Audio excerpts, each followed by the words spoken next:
wa iyyaka an tad'uwa ala nafsika aw ala waladika aw ala malika aw ala ahadin minal muslimina.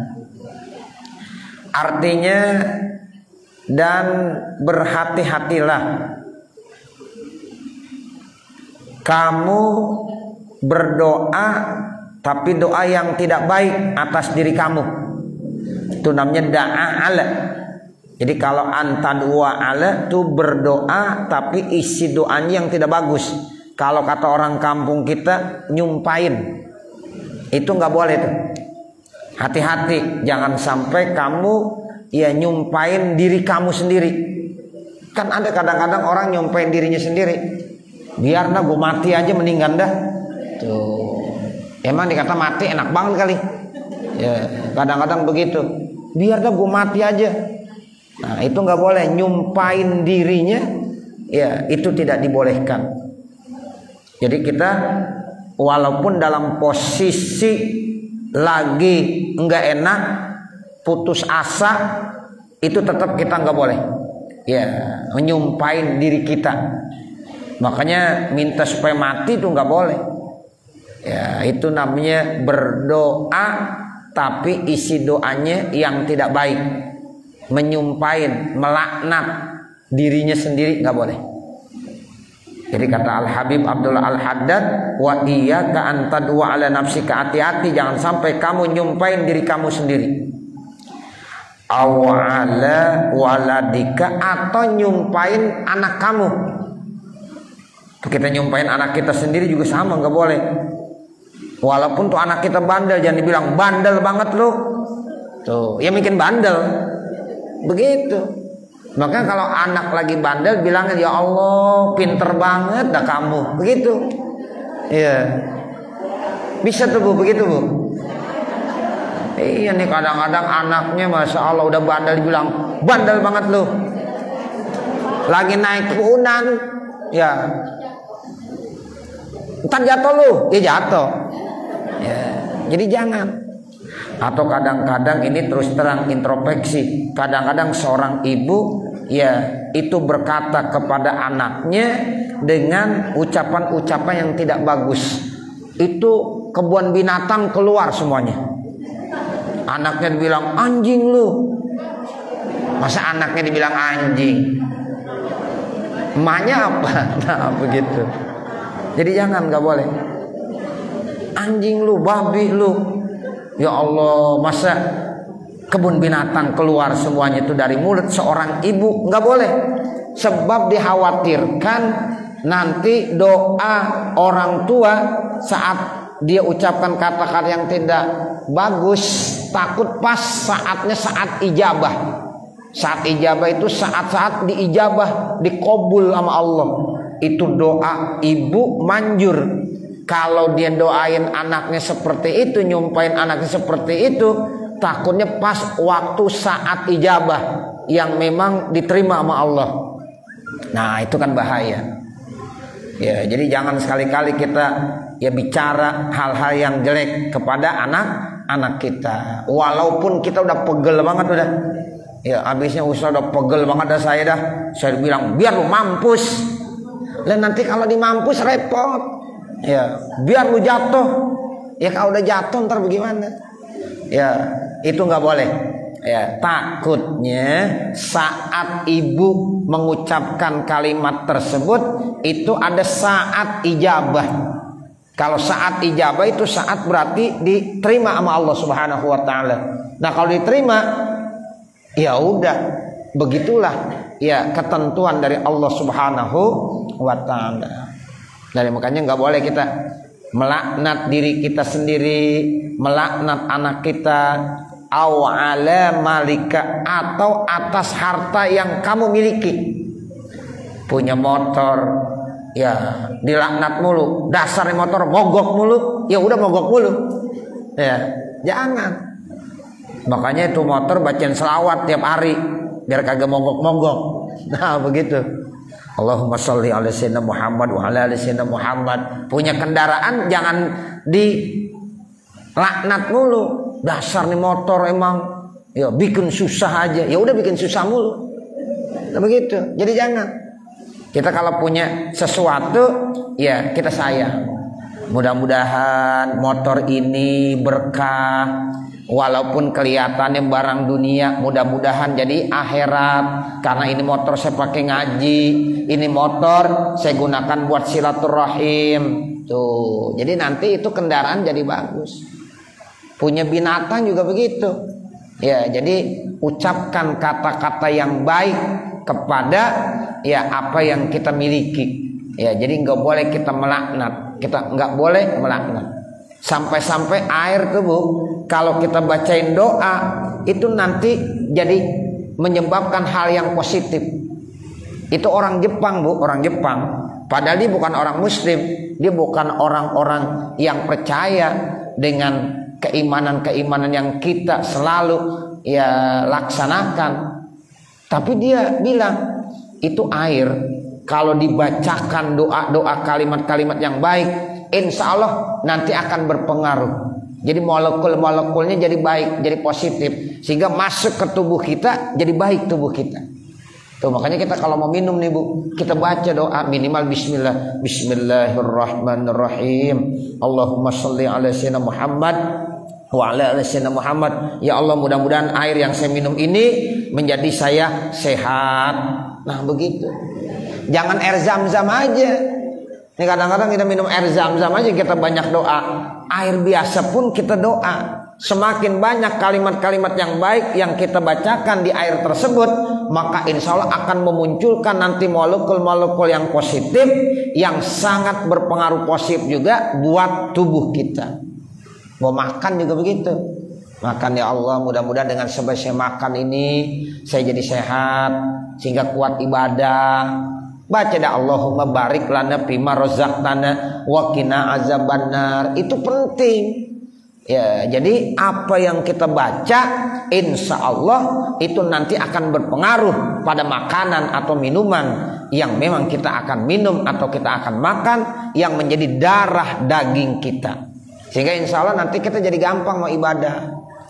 Ya kan ada orang mau ibadah berat banget dah. Karena mungkin darah dagingnya itu tidak mengandung hal-hal yang positif. Makan gak pernah baca bismillah, minum gak pernah baca bismillah. Nah ini keberkahannya jadi gak ada. Nah makanya diajarkan ucapkan kalimat-kalimat yang baik, walaupun pada benda-benda. Ya sebab itu berpengaruh semuanya. Ya, jadi begitu ajaran daripada Al-Habib Abdul Al-Haddad. Jadi jangan sekali-kali kita melaknat diri kita sendiri, anak kita, atau harta yang kita miliki.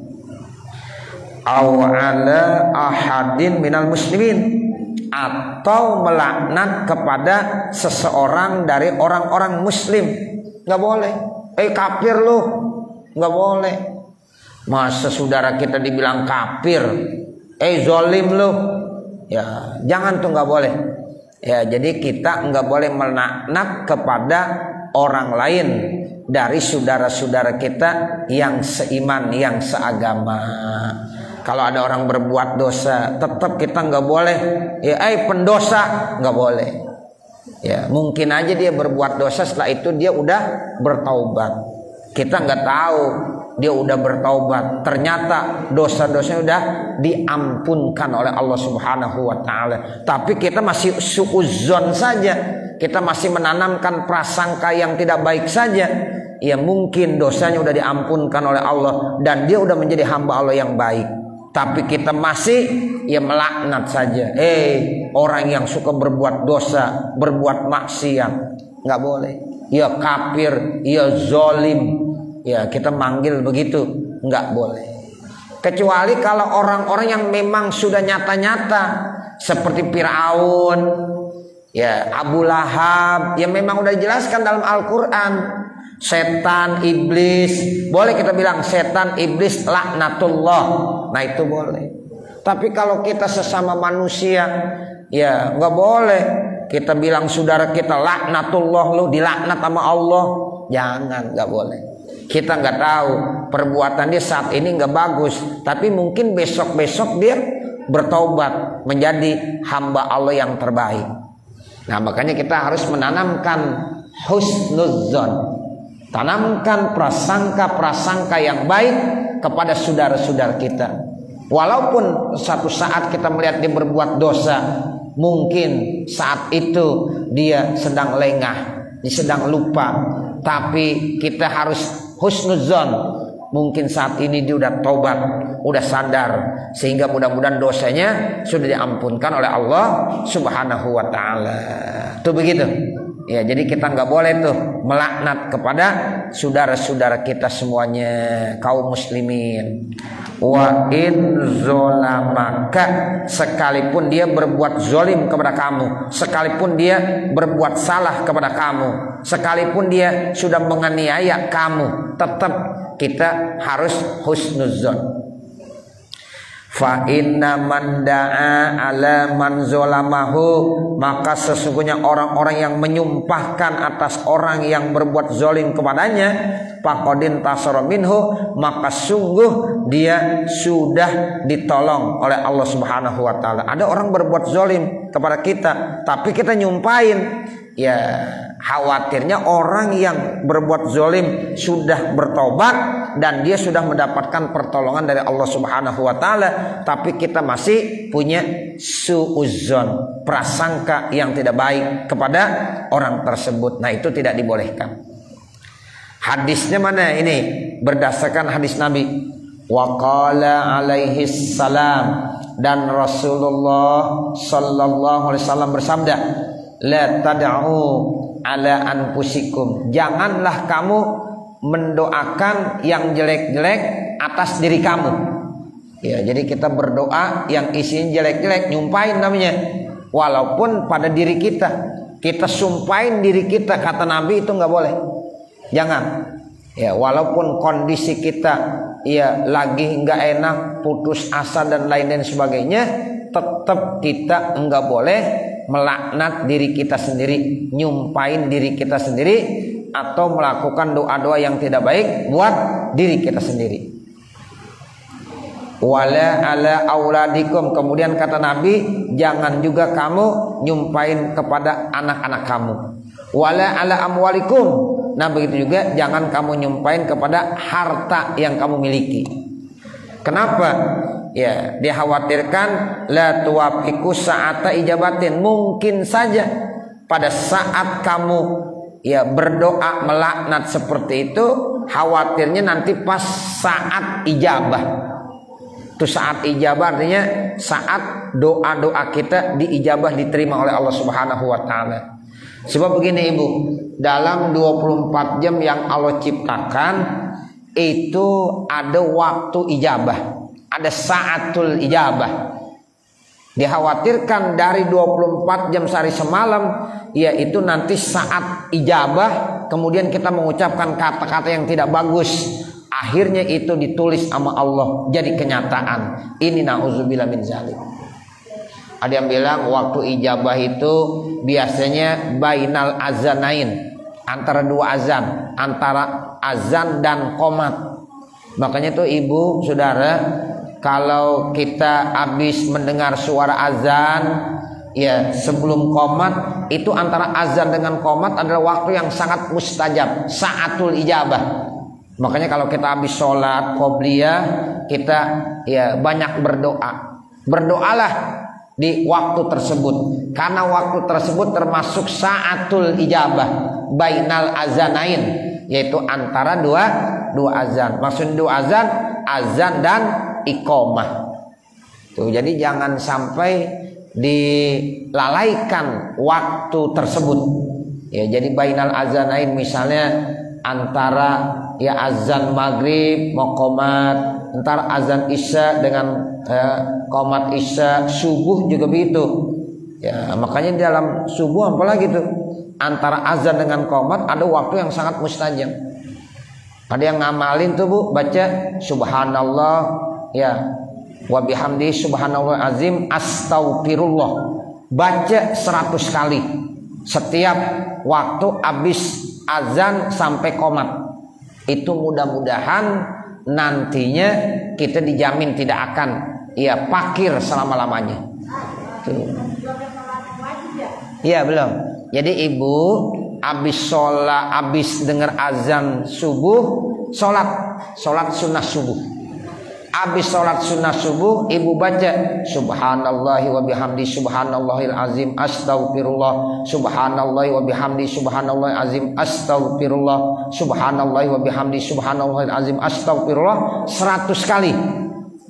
Nah, habis 100 kali baca, baru qomat, baru sholat subuh. Itu kalau ibu ngamalin, insya Allah dijamin rezekinya enggak pernah putus-putus.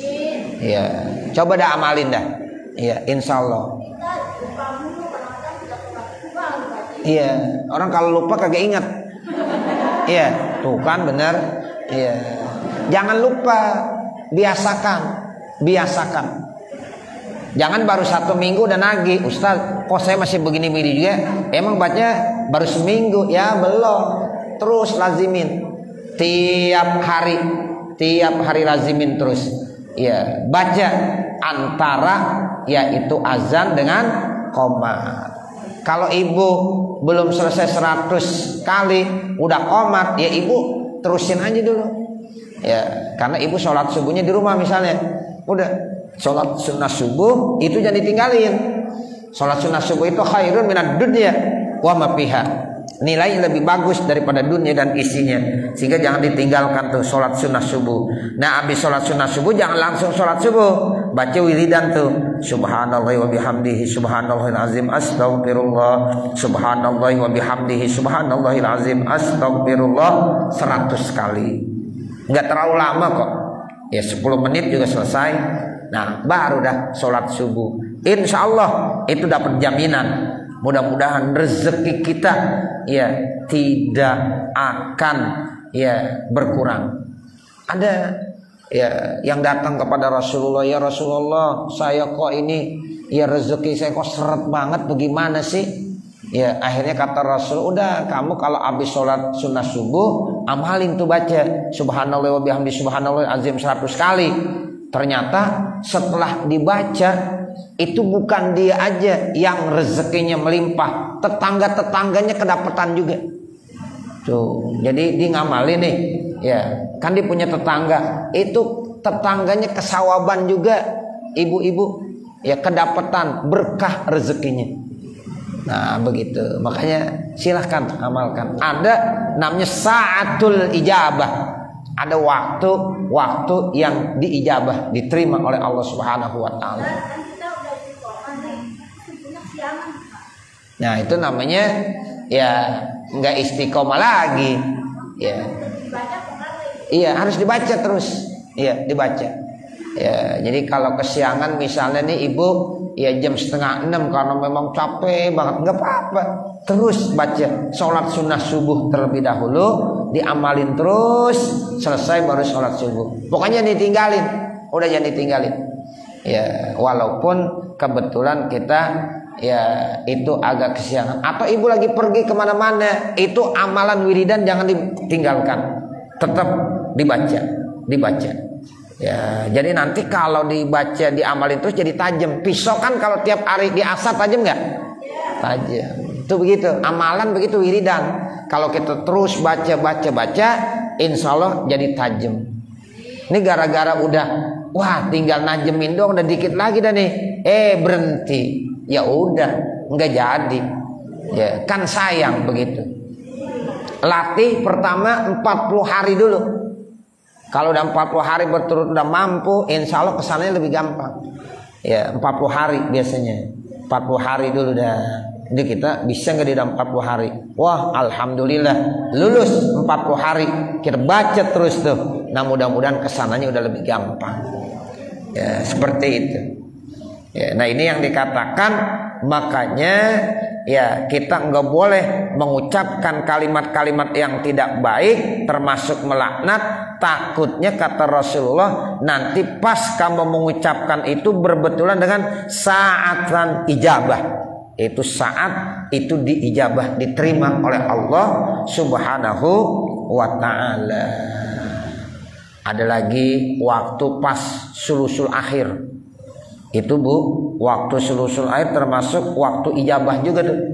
Ya misalnya jam 3:30, ya kita udah bangun. Itu tuh Masya Allah waktu yang ijabah. Di dalam salah satu hadis begini Ibu, Allah rencana akan menurunkan musibah. Ternyata Allah batalin, kagak jadi, diurungin. Nggak jadi dah. Allah turunkan musibah ke tempat tersebut. Emang kenapa? Karena orang tersebut suka bangun malam, al-mustaghfirina bil ashar. Jadi mereka senantiasa beristighfar di waktu-waktu menjelang subuh. Tuh, jadi orang-orang yang senantiasa beristighfar astagfirullahalazim menjelang waktu subuh itu termasuk mulia. Karena waktu tersebut waktu yang sangat istimewa. Yang mestinya Allah mau turunkan musibah kepada orang tersebut, enggak jadi, diurungkan. Kenapa? Karena Allah lihat dia senantiasa beristighfar di waktu sahar. Sahar itu waktu orang nyaur. Kalau bulan Ramadan nyaur jam berapa tuh? Ya biasanya kan ya antara jam 3 sampai jam 4 sampai menjelang imsak. Nah itulah waktu sahar, itu waktu yang istimewa. Ya, jadi kalau kita beristighfar di situ, mudah-mudahan yang tadinya Allah mau turunkan musibah, wabah, bala, penyakit, enggak jadi, diurungkan. Tuh, itu yang pertama al-mustaghfirina bil ashar. Yang kedua apa? Al-mutahabbina fiyya, orang yang saling cinta mencintai karena saya, kata Allah. Dan yang ketiga yaitu ummaru buyutillah, orang-orang yang senantiasa meramaikan, mentakmirkan rumah Allah Subhanahu wa ta'ala. Jadi 3 kelompok ini termasuk orang yang istimewa. Gara-gara dia melakukan ini, yang tadinya Allah mau menurunkan musibah, bala, penyakit, akhirnya diurungkan, dibatalin, enggak jadi. Nah makanya itu adalah hal-hal yang sangat istimewa yang harus kita miliki. Ya minimal mustaghfirina bil ashar dah Ibu. Ya makanya bangunlah sebelum subuh. Sekarang kan subuh udah siang banget Ibu ya. Kalau Ibu bangun jam 4 itu enak, masih dapat. Ya istighfar masih dapat. Sholat sunnah witir jangan ditinggalin Bu. Ya kita ngaji tuh amalin ilmu. Di antara ilmu yang harus kita amalin apa? Sholat witir jangan ditinggalkan. Sebab memang pesan Nabi sholat witir itu ya minimal 3 rakaat, 2 rakaat plus 1. Ya usolli rakaataini minal witri rakaataini, selesai nanti usolli sunatal witri rakaatan. Udah itu aja. Ya jadi sholat witir jangan sampai ditinggalkan. Udah menjadi satu keharusan buat kita. Ya, itu sholat witir itu Bu, boleh Ibu mau kerjakan sebelum tidur, boleh juga mau dikerjakan setelah tidur. Tapi kalau tidurnya mau kesiangan mulu, udah habis sholat isya, ba'diyah isya, tambahin witir 3 rakaat. Nah begitu ya Bu ya. Kalau udah witir baru tidur dah. Ya, nanti kalau malam bangun itu tinggal tahajudnya saja. Enggak boleh witir lagi. Sebab kata Nabi la witrani fi lailatin wahidatin. Enggak boleh 2 kali witir dalam 1 malam. Jadi dalam 1 malam enggak boleh 2 kali witir. Saya udah witir Ustaz, sebelum tidur habis sholat isya, ba'diyah isya, sholat witir. Nah berarti nanti kalau Ibu bangun jam 4, jam setengah 4, tinggal tahajud aja. Mau sholat hajat boleh, mau sholat taubat boleh, silahkan. Tapi witir nggak usah lagi. Kenapa? Karena sudah saya laksanakan sebelum tidur, habis sholat isya. Itu begitu. Ya ini jangan ditinggalin. Sama satu lagi, apa pesan Nabi? Sholat duha jangan ditinggalin. Kita udah rajin ngaji, masa nggak pernah sholat duha? Malu kita sama Allah. Bukan malu sama manusia, malu sama Allah. Ya Allah, saya ngaji udah lama-lama, tapi sholat duha masih males aja. Malu sama Allah. Nah mudah-mudahan nanti kalau kita udah biasakan sholat witir, sholat duha, sholat witir, sholat duha, itu insya Allah banyak keistimewaan yang Allah berikan kepada kita. Ya, sholat duha nggak usah banyak-banyak dulu, dah 2 rakaat saja. Ya, yang penting terus istiqomah tiap pagi, tiap hari. Itu waktu sholat duha yang paling bagus, rub'un nahar, 1/4 siang hari. Berarti jam berapa? Jam 9 atau jam 10. Walaupun ibu kalau mau sholat duha jam 7 udah sah. Ibu mau sholat duha jam 7:30, jam 8 sudah boleh. Tapi waktu yang istimewa jam 9 atau jam 10. Emang agak repot tuh jam 9 sampai jam 10. Itu waktu yang paling afdol. Rub'un nahar, 1/4 daripada siang. Nah, ulama-ulama, guru-guru kita biasa kalau sholat duhanya jam 9 sampai jam 10. Jam 7 sudah boleh, udah ada. Jam 7 udah ada, 7:30 sudah ada, jam 8 juga sudah boleh. Tapi yang paling istimewa antara jam 9 sampai jam 10. Nah itu mudah-mudahan kita bisa laksanakan ya Bu ya. Ya amin ya robbal alamin, seperti itu. Nah itu namanya mudah-mudahan nanti kita menemukan saatul ijabah, saat-saat yang diijabah. Biasanya lagi habis asar tuh. Habis asar termasuk waktu yang saatul ijabah. Ya, makanya kita kalau habis sholat asar boleh wiridan. Ya, itu boleh. Karena itu waktu asar termasuk waktu yang sangat istimewa. Saya kira sampai sini kali ibu-ibu ya. Nanti baru wa iyyaka an tu'ziya musliman dan seterusnya. Mudah-mudahan apa yang kita baca pada kesempatan siang hari ini ada manfaatnya, khususnya untuk pribadi saya dan mudah-mudahan juga untuk ibu-ibu hadirat jamaah sekalian. Akhirnya manakala di sana sini terdapat kesalahan dan kekurangan, saya mohon dibukakan pintu maaf yang sebesar-besarnya. Kemudian perlu saya informasikan sesuai dengan rencana kita ya, bahwa nanti setelah kita laksanakan penutupan pengajian, karena ya sesuai dengan program kita kemarin kita udah bicara, insya Allah nanti kita akan melaksanakan ziarah ke ya waliullah yang berada di kawasan Banten. Jadi saya sudah pesan mobil ibu, alhamdulillah. Saya pesan 4 ya, udah mobilnya siap 4. Tanggal 19 bulan Maret, tanggal 19 bulan Maret hari Sabtu. Ya begitu. Mobilnya juga yang bagus, Bluebird. Saya pesan yang Bluebird, yang bagus. Nah seperti itu. Jadi alhamdulillah mobilnya siap. Nanti insya Allah kita berangkat lebih pagi. Ya jadi habis sholat subuh ibu udah siap-siap dah. Ya biar paling lambat jam 6 sudah berangkat. Nanti kita menuju Sultan Hasanuddin. Dari Sultan Hasanuddin kita nanti ke Maulana Yusuf. Dari Maulana Yusuf kemudian kita menuju kawasan Caringin Labuan. Ya Syekh Asnawi Caringin. Nah dari Syekh Asnawi Caringin langsung ke Pondok Pesantren At-Thahiri Al-Muflihun. Nah begitu. Jadi insya Allah kita nggak terlalu malam. Nanti kita zikir, kita istighosah di Pondok Pesantren At-Thahiri Al-Muflihun dari mulai asar sampai maghrib. Kita qashar dan kita jamak. Maghrib kita jamak dengan isya kita qashar. Nah kemudian kita makan, selesai makan langsung pulang. Mudah-mudahan biar jam 9 sudah sampai di rumah. Ya begitu. Jadi insya Allah ya seperti itu. Jadi kegiatannya santai, ziarahnya 3. Ya, Pangeran Hasanuddin, kemudian ya Maulana Yusuf sama Syekh Asnawi Caringin. Ya mudah-mudahan nanti jam 2 ya kita udah di pondok pesantren. Kalau memang ya acara di pondok udah selesai, ya mungkin maghrib kita pulang. Ya maghrib kita pulang insya Allah jam 9 atau ya jam 9 ada paling lambat sudah ada di rumah kita.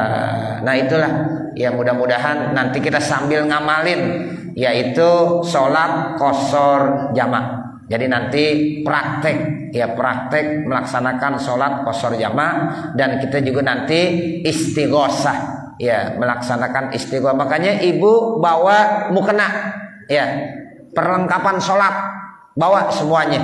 Ya, kita nanti mungkin banyak praktek masalah ibadah di pondok. Ya, jadi kita ngaji juga di pondok. Ya, jadi tujuannya ngaji.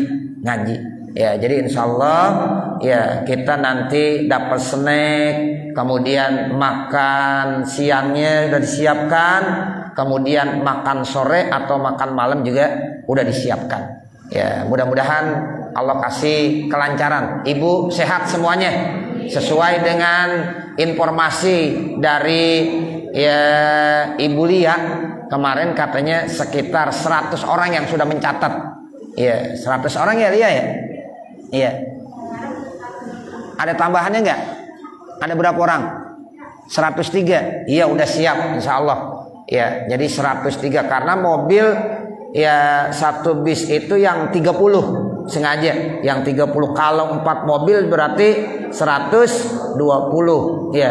Tapi nanti saya ya setiap mobil itu ada orang lakinya gitu yang dampingin. Minimal ada 4 orang, orang laki ada 4 orang, sehingga lebih aman gitu ya Ibu ya, lebih aman. Nanti insya Allah ya kita akan laksanakan seperti, mudah-mudahan nih kegiatan kita ini senantiasa diberikan ya kelancaran oleh Allah Subhanahu wa ta'ala. Amin ya rabbal alamin. Kemudian kita baca Fatihah, ada yang memberikan infak sedekah untuk pondok pesantren atau Al-Muflihun, yaitu dari hamba Allah Subhanahu wa ta'ala yang pahalanya ditujukan untuk Ibu Hajjah Asnah binti Haji Asmat. Ya, untuk Ibu Hajjah Asnah binti Haji Asmat, kita doakan semoga apa yang diniatkan diijabah oleh Allah Subhanahu wa ta'ala, dan mudah-mudahan rezekinya akan diganti dengan rezeki yang lebih banyak lagi. Nah, ini ada lagi dari hamba Allah Subhanahu wa ta'ala yang memberikan infak sedekahnya juga untuk pondok pesantren. Mudah-mudahan segala niat-niatnya diijabah oleh Allah Subhanahu wa ta'ala. Mudah-mudahan rezekinya diijabah dan tambahkan oleh Allah Subhanahu wa ta'ala. Kemudian ada juga dari hamba Allah nih, semuanya yang tidak mau disebutkan namanya, mudah-mudahan insya Allah niat-niatnya diijabah, dikabul oleh Allah Subhanahu wa ta'ala. Amin ya rabbal alamin. Kita baca Fatihah. Ya, mudah-mudahan Fatihah kita diterima oleh Allah Subhanahu wa ta'ala. Al-Fatihah ala tilkan niyah wa ila hadratin Nabi Muhammadin sallallahu alaihi wasallam wa ala alihi wa sahbihil kiram. Syai'un lillah lahumul Fatihah. A'udzu billahi minasyaitonir rajim. Bismillahirrahmanirrahim. Alhamdulillahi rabbil alamin. Arrahmanir rahim. Maliki yaumiddin. Iyyaka na'budu wa iyyaka nasta'in. Ihdinas siratal mustaqim. Siratal ladzina an'amta 'alaihim ghairil maghdubi 'alaihim waladdallin. Rabbighfirli wa liwalidayya amin. Bismillahirrahmanirrahim. Alhamdulillahi rabbil alamin. Hamdan yuwaffi ni'amahu wa yukafi mazidah. Ya Rabbana lakal hamdu wa lakas syukru kama yanbaghi li jalali wajhikal karim wa li'azimi sultanik. Subhanaka la nuhsi thana'an 'alaika kama asnaita 'ala nafsik falakal hamdu hatta tarda. Allahumma shalli 'ala sayyidina Muhammadin wa 'ala ali sayyidina Muhammad. Allahumma inna nas'aluka ridhaka wal jannah wa na'udzubika min sakhatika wan nar.